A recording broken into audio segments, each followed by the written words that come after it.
রাম মন্দির করলে গিমিক আর জগন্নাথ মন্দির করলে ঠিক আছে, মমতার বক্তব্যের পাল্টা দিলীপ।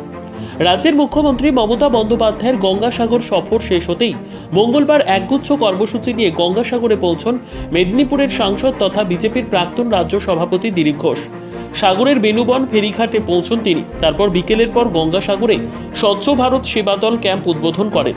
এরপর বহুমুখী গ্রামোন্নয়ন সমিতির ক্যাম্প পরিদর্শন করেন তিনি। গঙ্গাসাগর মেলা 2024-এ আগত পুণ্যার্থীদের মঙ্গল কামনা একটি যজ্ঞও করেন। মেলা প্রাঙ্গণ পরিদর্শন করার পাশাপাশি রাত্রি যাপন করেন।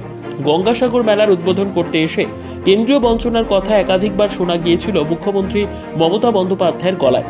জয়নগরের সরকারি পরিষেবা প্রদান অনুষ্ঠানে গিয়ে রাম মন্দির প্রসঙ্গে মুখ্যমন্ত্রী বলেন, 24-এর লোকসভা নির্বাচনের আগে রাম মন্দির উদ্বোধন করছে বিজেপি, এটা গিমিক। এই গিমিক প্রসঙ্গে গঙ্গাসাগরে এসে বিস্ফোরক মন্তব্য করেন দিলীপ ঘোষ। তিনি বলেন, রাম মন্দির করলে গিমিক আর জগন্নাথ